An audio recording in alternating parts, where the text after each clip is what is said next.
The Guardian Star's enormous viewing window showed the beautiful blue-green planet below. Hundreds of ships floated in formation around the flagship. Lights flashed on their hooves as they celebrated victory. After 50 years of brutal war, the Krell Empire has finally surrendered. Admiral Samantha Powell stood her ground as alien diplomats crowded around her. His gray uniform was perfectly pressed, the brass gleaming under the bright lights of the reception hall. "The Galactic Union owes you a great debt, Admiral," said Ambassador Zix. His blue skin glowed as he bowed. His strategy was brilliant. Samantha smiled politely. "Victory belongs to everyone who fought, Ambassador." She took a sip of her drink and surveyed the mixed crowd. Aliens from 30 different worlds mixed together. Some had scales, others had hair. Some floated in special suits filled with household gases. Everyone was united in joy at the end of the war. Lieutenant George Kelly approached from the other side of the room. He was young for his position, with short brown hair and worried eyes. "Admiral, may I speak to you?" he asked softly. "Of course, Lieutenant. What is it?" George looked around nervously. "Something strange about our long-range sensors." "Probably nothing." But Samantha nodded. "Show me." They walked to a small screen away from the main crowd. George pulled up the sensor readings. Small dots appeared on the edge of the screen. "Here, ma'am. These readings appeared about 20 minutes ago. They are just at the edge of our reach. Did you ask intelligence to analyze them?" "Yes, ma'am. Officer Grant is looking at them now." Samantha frowned slightly, but kept her voice calm. "Very good. Send a patrol to check. Just routine. No need to alarm our guests." "Yes, Admiral." George left quickly. Samantha returned to the celebration, but her mind remained on those strange readings. The Krell have been defeated. The remaining ships have been accounted for, so what was out there? Captain Peter Morris was talking to a group of alien officers when Samantha approached. "Captain, a word please." Peter excused himself and joined her. "Something wrong, Admiral. Just being careful." Lieutenant Kelly found some unusual readings. "I send a patrol to investigate." Pedro nodded. "Smart move. While I doubt it's anything important, the Krell have nothing left to attack us with." "Probably right," Samantha agreed. "Still, I'll feel better when—" A loud beeping interrupted her. She tapped the small communicator on her wrist. "The Admiral hung around here." Emma Grant's voice came, tight with worry. "Admiral, the patrol ships have disappeared." "What do you mean by gone?" "Destroyed, ma'am. We received a partial emergency signal." "So nothing." The room suddenly became cold. Samantha's back straightened. "Move General Headquarters. All ships to battle stations." The pleasant music stopped. Alarmed voices rose as red lights flashed throughout the ship. "All guests, please return to your vessels immediately," announced a calm voice over the speakers. "This is not an exercise." Samantha ran to the bridge. Pedro right behind her. The celebration was forgotten as the crew rushed to their stations. On the main screen, Emma Grant was ready to give her report. His dark hair was pulled back tightly. His face pale. "The sensor readings are clear now, Admiral. Multiple vessels entering the system. But they're nothing we've ever seen before." "Show me." The screen changed to show the approaching ships. Samantha's breath caught in her throat. They were huge, much larger than any warship in the Galactic Union. Their hooves and dark ones seemed to swallow the light of the nearby sun.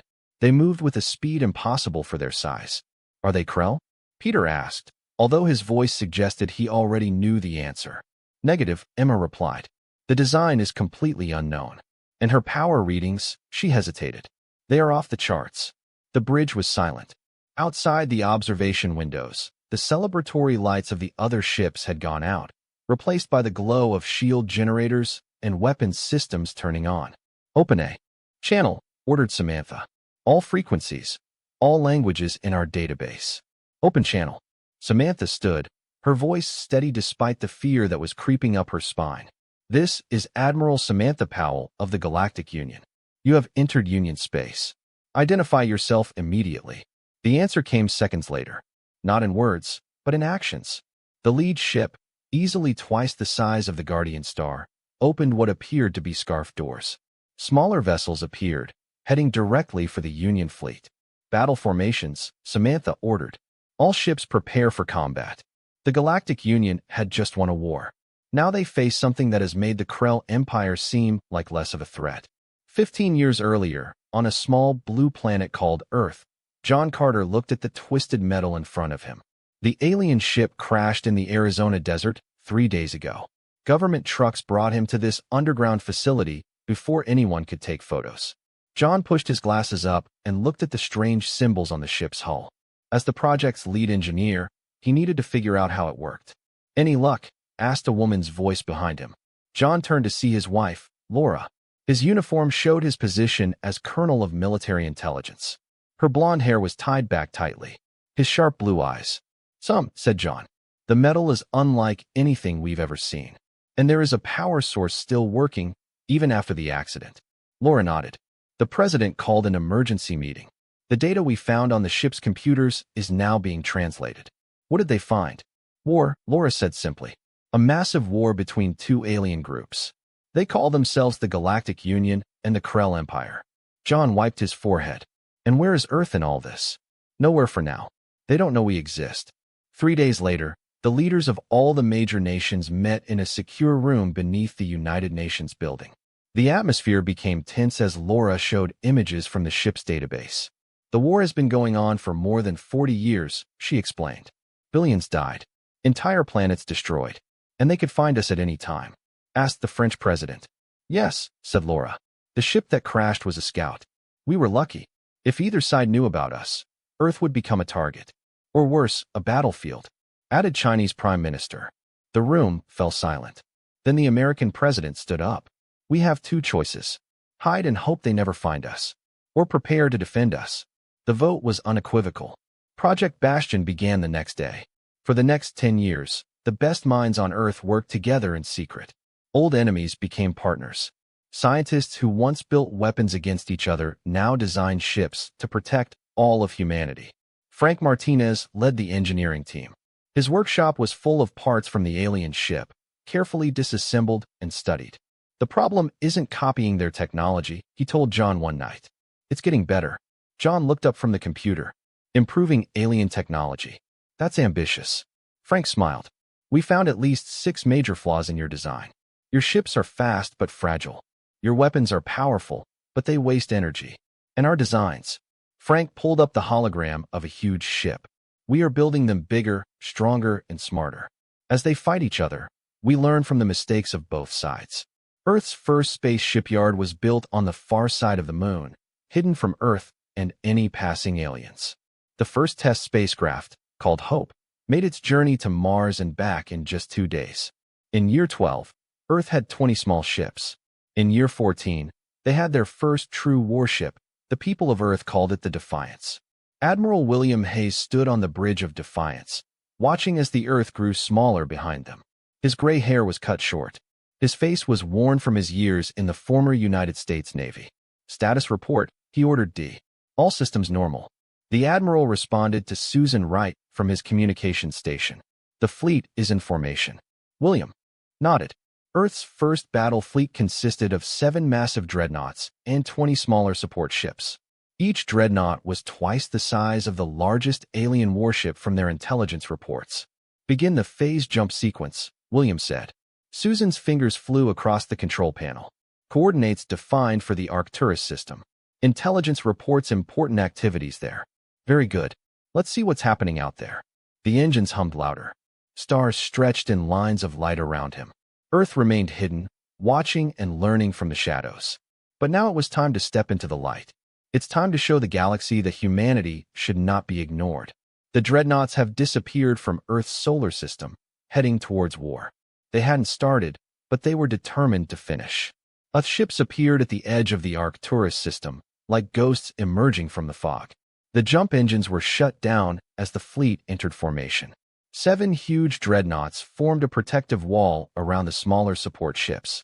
Admiral William Hayes stood on the bridge of his ship, Defiance. The main screen showed the distant lights of the Galactic Union fleet. Farther away, the remaining Krell ships gathered in defensive positions. "We have reached an interesting moment," said William. "It feels like we just lost a big battle." Susan Wright nodded to her comm station. "I'm picking up a lot of signs of celebration from the Galactic Union ships. Victory announcements, congratulations, award ceremonies. And Krell, quiet. But their engines show that they are ready to go if necessary." William studied the tactical display, "So the Union thinks they won. And the Krell are licking their wounds." He smiled slightly. Perfect timing. Kate Brown approached her cultural analysis station. Her red hair was tied in a simple ponytail. His green eyes focused on his data pad. "Admiral, I've been studying their communication patterns," she said. "Both sides use similar universal translation technology. Our systems must be compatible." "Good job," William replied. "Any protocols we must follow for first contact?" Kate nodded. "The Union has formal greeting procedures. The Krell respond best to shows of force first, and then to conversations. So we'll do both." William turned to Susan. "Open a channel for the flagship of the Union. Visual and audio." Susan's fingers moved quickly across the controls. "Open channel." "Sir." William straightened his uniform and looked at the screen. "This is Admiral William Hayes of the Earth Defense Fleet. We come in peace, but we are prepared for war if necessary." The screen remained blank for several seconds. Then it came to life, showing a woman in a gray uniform. His face showed surprise, then careful control.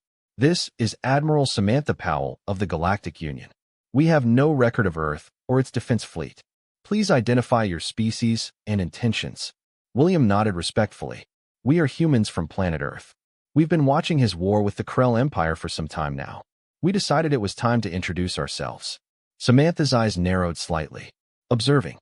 "How long have you been watching us?"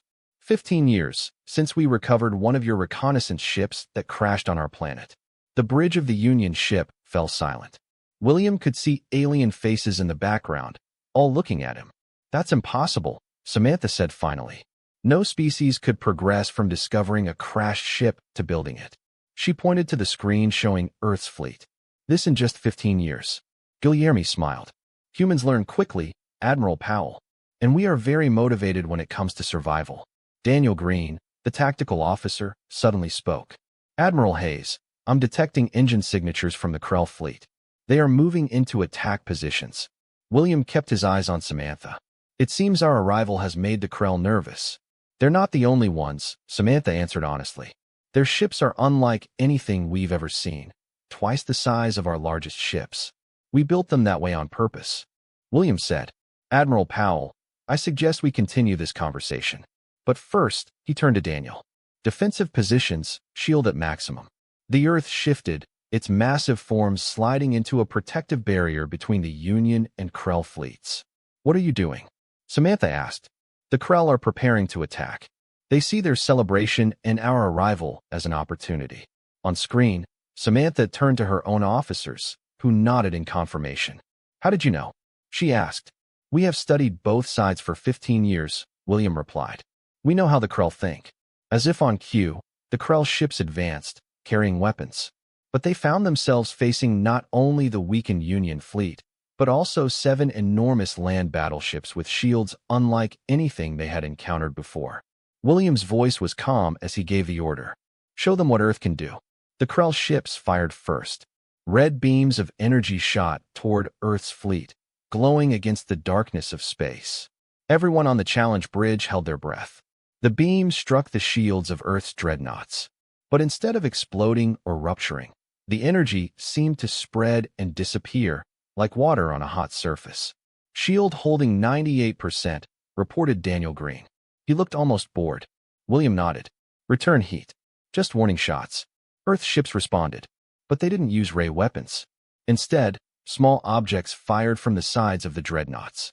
They moved too fast to see clearly. When they reached the Krell ships, they exploded in bright flashes. 3 Krell ships have gone out of control. Their engines were damaged. On the screen, Admiral Samantha Powell gaped. "What kind of weapons are these?" "Kinetic impactors," William explained. "Simple but effective, and it's very difficult to stop with energy shields." The Krell ships regrouped and attacked again. This time, they aimed at the Galactic Union ships, thinking they would be easier targets. "They're heading toward your ships, Admiral Powell," William said. "Permission to intercept." Samantha nodded quickly. "It is true that 2 Earth dreadnoughts, Resolute and Defiant, have positioned themselves. They were huge next to the Union ships, like full-grown wolves protecting puppies. When the Krell fired at the again, Earth ships were hit directly. Their shields glowed blue but remained strong. "Now," William ordered, "show them our main weapons." The front of every dreadnought on Earth opened like a flower, the accumulated energy glowing red-hot. Then beams of pure white light shot out, hitting the lead Krell ships. The Krell ships didn't explode. They simply fell apart, breaking into pieces as if they were made of sand. The remaining Krell ships turned and fled. The battle ended in less than 5 minutes.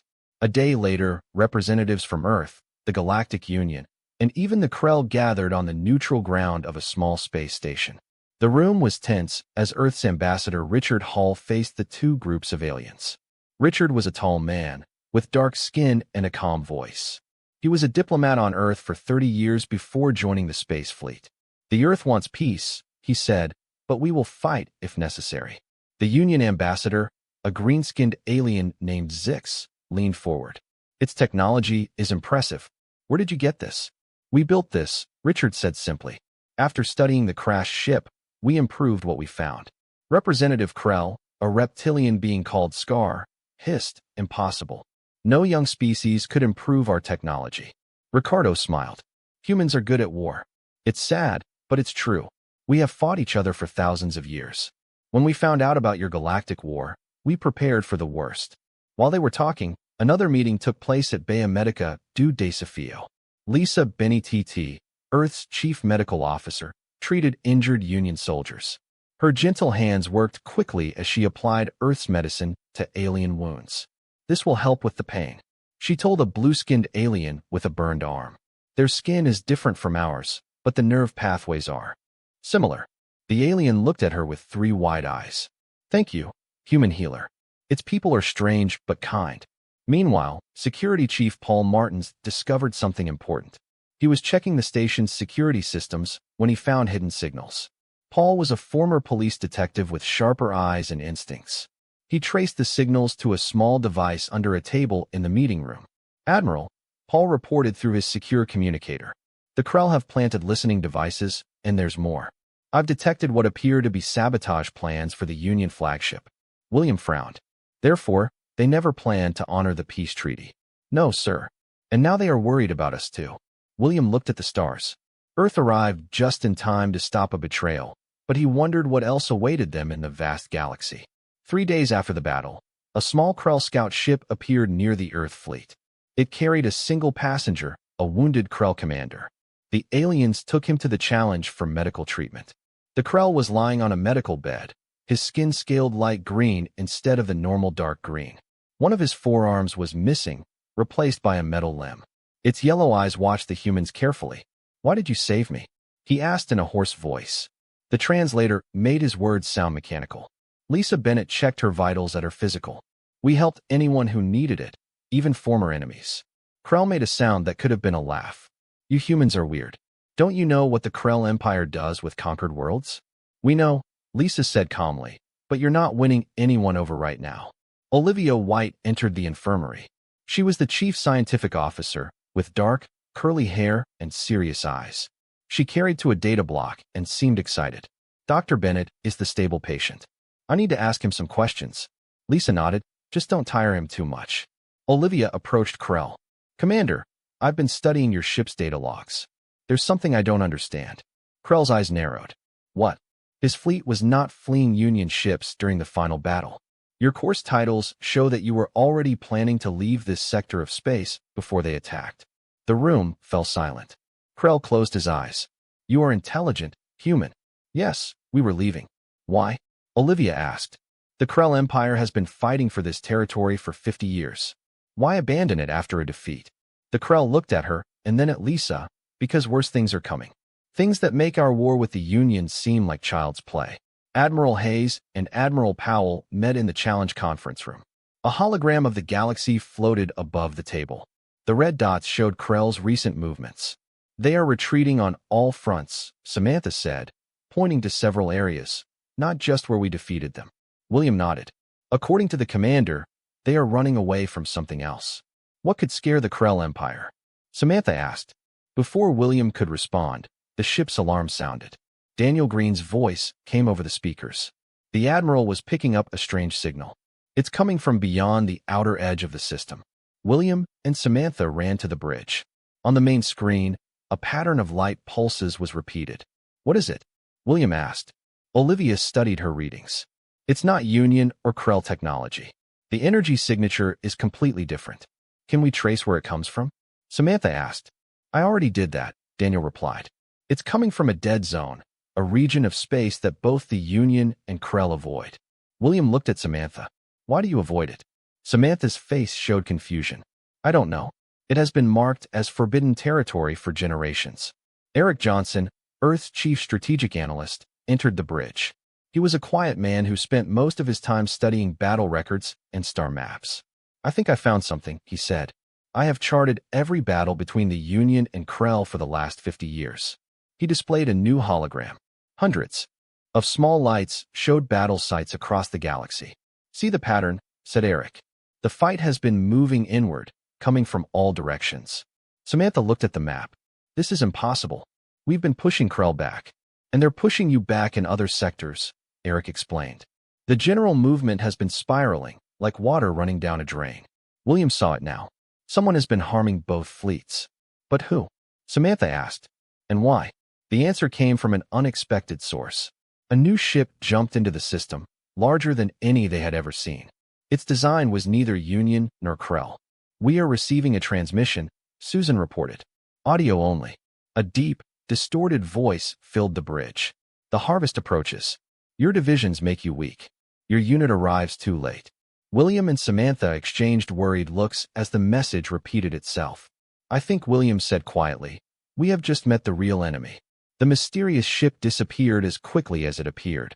He left behind only questions and fear. The message about the harvest echoed in everyone's minds. A week later, Admiral Powell visited Earth for the first time. His ship passed the moon, where huge shipyards stretched across the gray surface. You built all this in 15 years, she asked William, who stood next to her in the shuttle's observation window. William nodded. Once we knew what was out there, we worked day and night. All nations of Earth contributed resources and people. The ship docked at Earth Space Command. Inside, Samantha saw hundreds of humans working at control stations. On the big screen, more land dreadnoughts took shape in the shipyards. How many ships do you have? She asked. 30 dreadnoughts completed, William replied. 20 more under construction. In addition to supporting ships, fighters, and defense platforms. Samantha shook her head in wonder. It took the Union 100 years to build half that number of capital ships. William led her to a large meeting room. Representatives from the Union and, surprisingly, the Krell Empire waited there. Emperor Krell sent his greatest general, a battle-scarred warrior named Grax. We face a common enemy. Guillermi began. The Void Collective, as they call themselves. Olivia showed images of the mysterious ship. They appear to be some kind of collective mind. They harvest resources from conquered worlds, including people. Grax, General Krell, slammed his fist on the table. The Krell don't run away from their enemies. But these things destroyed 3 of our colony worlds. Nothing remained. Not buildings, not plants, not even the atmosphere. Samantha looked somber. The Union also lost contact with our outer colonies. We thought the Krell were responsible. They wanted us to blame each other. William said that while we were fighting, they were preparing. Earth, Union, and Krell leaders spent days creating a joint defense plan. Engineers from all 3 species share technology. Henry Morgan, a weapons expert from Earth, worked on Krell targeting systems. Their targeting is more accurate than ours, Henry said to William. But our energy systems are stronger. Together they make a weapon that can pierce almost anything. William watched as Union engineers studied Earth's shield technology. The blue-skinned aliens worked carefully, his 6-fingered hands moving quickly over the control panels. Their shields absorb energy instead of blocking it. One engineer explained that we never thought of this approach. The Krell shared their fastest communication systems. This would allow the 3 fleets to coordinate in real time during bat operations. Title: Outside of meeting rooms, teams also began working together. Union pilots trained with ground flight controllers. Krell warriors practiced battle drills with human marines. A month after the first meeting, Earth revealed its biggest surprise. A huge ship appeared behind Jupiter. It dwarfed even dreadnoughts. Its hull gleamed silver in the sunlight. This is the shield of humanity, William said to Samantha and Grax as they watched from an observation platform. Our super dreadnought. We built it inside Jupiter's lunar cannon, hidden from any observant eye. The ship was 8 kilometers long and weapons covered its surface. It could carry 10,000 crew and 500 fighters. With this, Williams said, perhaps we have a chance. The three fleets began joint training exercises near Neptune. The ships moved in complex patterns, learning to work together. During an exercise, each ship's sensors suddenly issued warnings. Long-range detection systems have picked up energy signatures at the edge of the solar system. Several contacts reported Daniel from his station about the challenge. The same energy signature of the ship we encountered before. William, Samantha, and Grax were together on the Humanity Shield Bridge. They watched the warning spread throughout the combined fleet. Void Collective found us. William said softly. Grax showed his sharp teeth. Let them come. We are ready. But Samantha looked worried. Are we? Really? The first ship's Void Collective scouts breached the outer defense perimeter.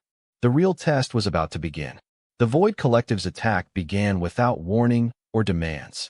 One moment, their scout ships were just watching. The next, they launched waves of smaller vessels toward the Allied fleet. All ships, battle positions, William ordered. His voice was calm despite the danger. Earth's Dreadnoughts went to the front lines. Their massive hooves formed a protective wall.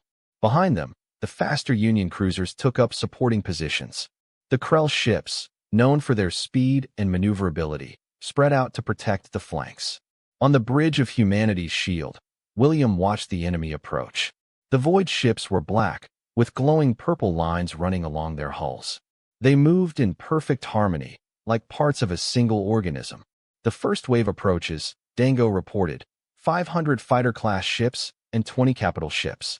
William nodded, began defensive fire, and held the line.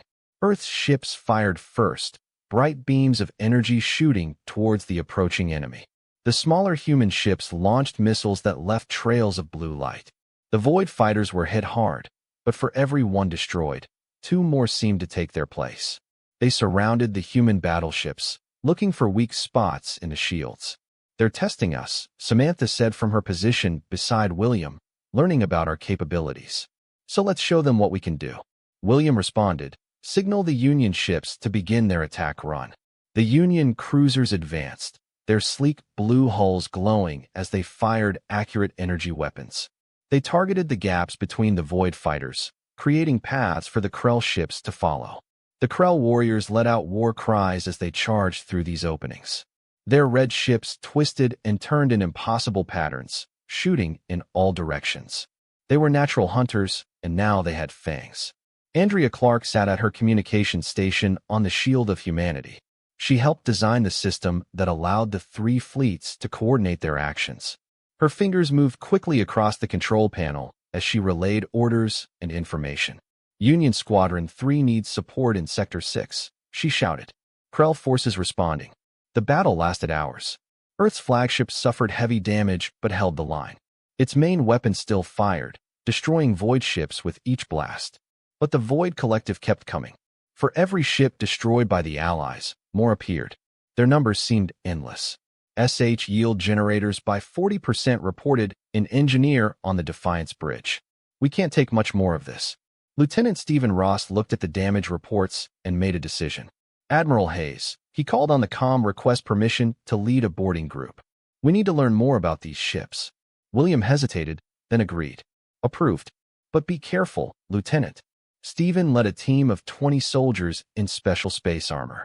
They used a small fast ship to approach one of the damaged Void ships. With cutting tools, they opened a hole in the hull and entered. Inside they found no crew, at least not in the way they expected. The ship was controlled by a network of purple tubes that pulsed with energy. The tubes connected to brain-like structures throughout the vessel. He's alive, Stephen reported. The ship itself is alive or part of something alive. He collected samples and data and ordered his team to plant explosive charges before returning to the ship. As the Allied fleet continued to fight, the science team studied the information Steven brought. The Void Collective is a collective mind. Olivia explained to the admirals that each ship is part of a larger consciousness. They don't think like us. They consider themselves a single entity. Any weakness? William asked. Possibly, the energy that connects them. It has a specific frequency, if we can disrupt it. As she spoke, a huge Void ship appeared. It was 3 times bigger than anything they had ever seen. The purple energy lines on its hull glowed more brightly. All ships retreat and regroup, William ordered. He knew that they could not win this battle. Not yet. As the Allied fleet retreated to a defensive position near Jupiter, William gathered the other leaders. The first battle cost them dearly, but they gained valuable information. "We need a new strategy," he said, "and I think I know what it is." 2 days after withdrawing, the Allied fleet was ready to fight again. This time, they would not wait for the Void Collective to attack. They would attack first. "Their main staging area is here," William said, pointing to a spot on the star map. The leaders of the 3 species gathered around the table in the Shield of Humanity. "This is deep in their territory," some warned. "We would be surrounded." "Exactly," William smiled. "They won't wait for us to attack there." Grax, General Krell, showed his sharp teeth in what could have been a smile. "Surprise is a weapon. I approve of this plan." The next day, they prepared. Henry Morgan installed new weapons in Earth's Dreadnoughts, devices that could disrupt the energy frequency that the Void Collective used to communicate. "If it works," Henry explained, "it will be like separating parts of the brain from one another." Captain Victoria Miller prepared a special operations team. She was a tall woman, with short black hair and eyes that didn't miss anything. His team included humans, Union aliens, and even some Krell warriors. "Our job is to board the command ship and plant them," she told the team, showing them small devices. "They will send a signal that should confuse your collective mind." The Allied fleet jumped into the Void territory all at once. 50 ships appeared around the Void Collective staging area, weapons firing immediately. The Void ships responded, but seemed slower than before. They did not expect an attack here, in what they considered safe territory. Earth's Dreadnoughts led the charge, their new weapons firing purple pulses of energy. When these pulses hit the Void ships, the glowing lines on their hulls flickered and dimmed. "It's working," Olivia shouted at the Humanity Shield bridge. "Their connection is being interrupted." The Union cruisers moved in precise formations, creating gaps in the Void's defenses. Through these gaps, Victoria's team flew their small, fast ship towards the largest ship in the Void, the mothership. Inside the helmet, Victoria spoke to her mixed team. "Remember, we move fast, plant the devices and leave. There are no heroes today." They landed on a damaged section of the mothership's hull, using cutting tools. They entered. The hallways were dark, lit only by the purple lines of energy that ran through everything. "Plant the devices at these junction points," Victoria ordered. His team split up, moving quickly through the strange ship. Outside, the battle intensifies. Earth's Dreadnoughts suffered heavy damage, but continued fighting. Krell ships fired between larger Void ships, causing chaos and confusion. On the Humanity Shield bridge, William watched the tactical display. His ship continually moved towards the heart of the enemy fleet, firing its main guns in a continuous barrage. "Victoria Plunto's team you the devices," reported Susan. William nodded. "Tell all ships to retreat to a safe distance." Now, the Allied fleet began to retreat in an orderly manner. The Void ships followed him, thinking they were winning. "Activate the devices," William ordered. Inside the Void mothership, the small devices began to pulse with energy. They sent waves that matched the Void's communication frequency, but with a pattern that created confusion and chaos. The effects were immediate. The empty ships began to move erratically. Some shot their own kind. Others stopped moving altogether. "It's like they're having a seizure," Olivia said, watching the readouts on her screen. The mothership itself began to pulse with unstable energy. Parts of his hull broke off as he struggled against the rupture. William ordered the final attack. "All ships target the mothership, fire everything." All ships in the Allied fleet fired at the same time. Energy beams, missiles, and projectiles hit the confused Void mothership. Its hull opened, spreading purple energy into space. Then it exploded in a blinding flash of light. The remaining Void ships went dark, wandering aimlessly without their central control. Victoria's team escaped just in time, their small ship fleeing the blast. They watched from a safe distance as the enemy that had terrorized the galaxy for so long finally fell. When they returned to Earth, the 3 fleets celebrated together. It was an unusual sight. Humans, Union aliens, and Krell warriors all sharing food, drinks, and stories. Admiral Samantha Powell found William watching the celebration from a quiet corner. "You know," she said, "when your ships first appeared, We thought you might be the end of us. Guillermo smiled. And instead, you saved us all. She held out a small device. This is an official invitation for Earth to join the new Galactic Alliance. As founding members, William took over the apparatus. We would be honored. As the celebration continued around them, the two admirals looked up at the stars. The threat was gone for now,